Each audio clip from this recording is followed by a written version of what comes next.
धीरे धीरे व्यभिचार बढ़ता जा रहा है और पर पुरुष और पर स्त्री के संग में लोग फंसते जा रहे हैं और उसमें से हिंसा भी बढ़ रही है।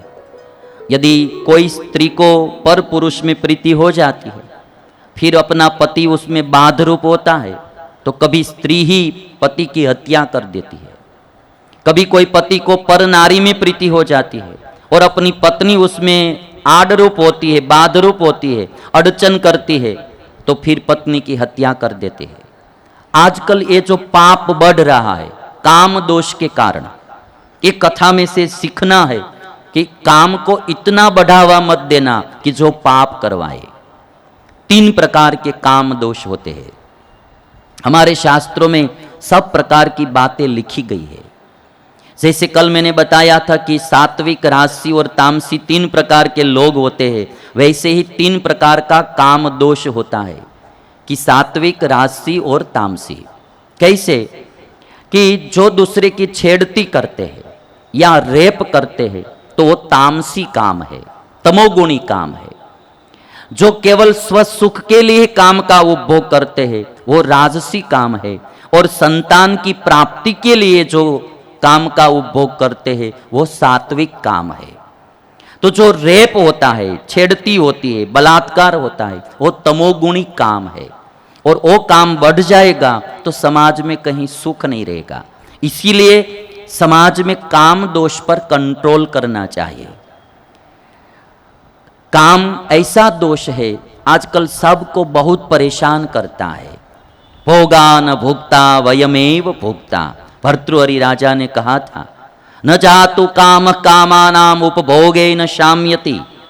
ययाति राजा ने कहा महाभारत में कि काम का उपभोग करने से काम शांत नहीं होता है, जीवन में संयम रखना चाहिए। जो जीवन में संयम नहीं रखते हैं वो कभी न कभी जरूर दुखी होते हैं।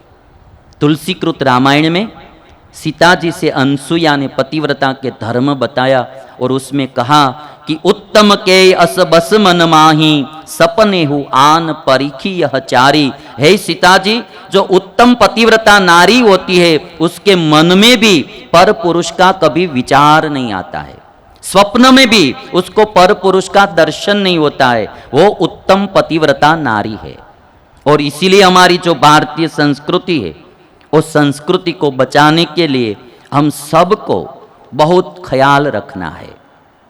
आज रामचंद्र भगवान के पास शूर्पणखा आई, शूर्पणखा की नाक कान काट दिए। जाकर खर के पास जाकर उन्होंने कहा कि भैया देखो मेरे नाक कान काट दिए। तब खर ने आक्रमण किया राम पर और रामचंद्र भगवान ने यहाँ खर को और उसकी जो सेना थी उसका संहार किया। अकंपन ने जाकर रावण को मैसेज दिया। रावण तब आया कि सीता का अपहरण करने के लिए। तब ताटका के पुत्र मारीच ने समझाया कि आप भाई वहां मत जाओ। एक बाण मुझे मारा था राम ने, 100 योजन दूर फेंक दिया था। यदि आप सुरक्षित रहना चाहते हैं, लंका और लंकावासी को सुरक्षित रखना चाहते हैं, तो आप रावण के साथ युद्ध मत करो। रावण को वापस भेज दिया मारीच ने।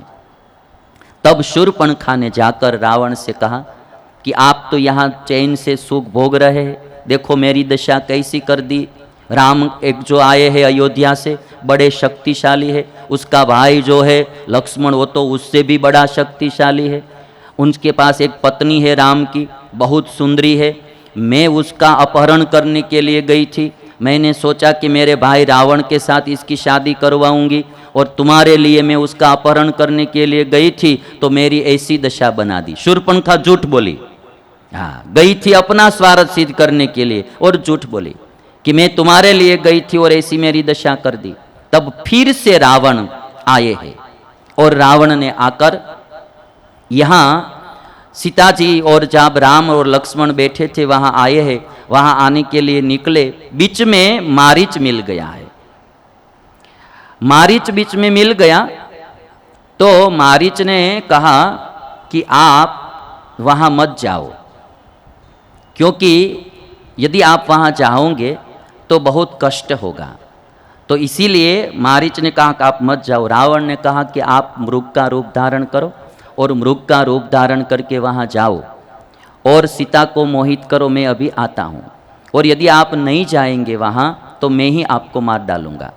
और तब जब मारीच ने सोचा कि यदि रावण ही मुझे मार डाले उससे तो अच्छा है कि राम के हाथ से मरना अच्छा है। और तब मृग का रूप धारण करके मारीच आए, और मृग का रूप देखकर सीता जी ने कहा कि मुझे मृग ला दीजिए। रामचंद्र भगवान मृग को लेने के लिए गए, लक्ष्मण को रक्षा में रख कर गए हैं। और तब सीता मैया ने थोड़े कुछ कठोर शब्द सुनाए और कहा कि आप भी राम के साथ जाओ। और मृग ने मरते मरते हा लक्ष्मण पुकार की, और पुकार सुनकर सीता जी ने कहा कि राम कोई संकट में है, तुम जाओ। कठोर वचन सुनाए, लक्ष्मण जी गए। पीछे से रावण एक सन्यासी का रूप लेकर आया है और सीता जी को प्रलोभन देने लगा। सीता जी ने सब परिचय दिया है। एक बात मैं यहाँ बताऊंगा कि सीता जी ने अपना परिचय देते हुए कहा कि मैंने राम के साथ शादी की और 12 साल में राम के साथ अयोध्या में रही। 12 साल। जब 13वीं साल आई, 13वां वर्ष आया तो हमको वनवास मिला। और जब मुझे वनवास मिला तब मेरी उम्र 18 वर्ष की थी और राम की उम्र 25 वर्ष की थी। वाल्मीकि रामायण में लिखा है। तब मेरी उम्र 18 वर्ष की थी और राम की उम्र 25 वर्ष की थी। और पूरा परिचय दिया। रावण ने सब प्रलोभन दिया। सीता जी जब न मानी तो फिर रावण उसका अपहरण करके ले चला है। इसीलिए यहाँ किसी कोई हमारे हिंदी भाषी भाई ने ही गाया है कि कलयुग बैठा मार कुंडली, जाऊँ तो मैं कहाँ जाऊँ। आज घर घर बैठा रावण बैठा, इतने राम कहाँ से लाऊं। उस दिन तो एक रावण था, जब कलयुग बढ़ेगा तो बहुत रावण भी बढ़ेंगे, तो इतने राम में कहाँ से लाऊं। इसीलिए प्यारे श्रोताजनों, हमारी जो संस्कृति है उसको बचाना वो हमारा सबका कर्तव्य है। स्वामीनारायण भगवान उत्तर प्रदेश के ही थे। अयोध्या के नज़दीक में 35 किलोमीटर दूर एक छपैया गांव है। उसी गांव में स्वामीनारायण भगवान का प्राकट्य हुआ था। छोटी 11 वर्ष की उम्र में घर का त्याग करके स्वामीनारायण भगवान भारत की तीर्थाटन में निकल पड़े। तीर्थ यात्रा करते करते गुजरात में आए और गुजरात में एक रामानंद स्वामी रहते थे। रामानंद स्वामी भी अयोध्या के निवासी थे। रामानंद स्वामी का आश्रम था, 50 साधु वहां रहते थे। और वहां आपने अयोध्या में देखा होगा एक रामगलोला आश्रम है, और उसी आश्रम से भी कई साधु वहां रहते थे। और रामानंद स्वामी को गुरु बनाकर स्वामीनारायण भगवान वहां गुजरात में ठहरे। किंतु उन्होंने तीर्थ यात्रा में देखा था कई कई मंदिरों में भ्रष्टाचार हो रहा था, व्यभिचार हो रहा था। स्वामीनारायण भगवान ने सब सर्वेक्षण करने के बाद जब स्वामीनारायण संप्रदाय की स्थापना की तो हमारे त्यागियों के जीवन में उन्होंने नियम बनाए कि कोई भी हमारा सन्यासी त्यागी कोई भी प्रकार का व्यवहार स्त्री के साथ करेगा नहीं।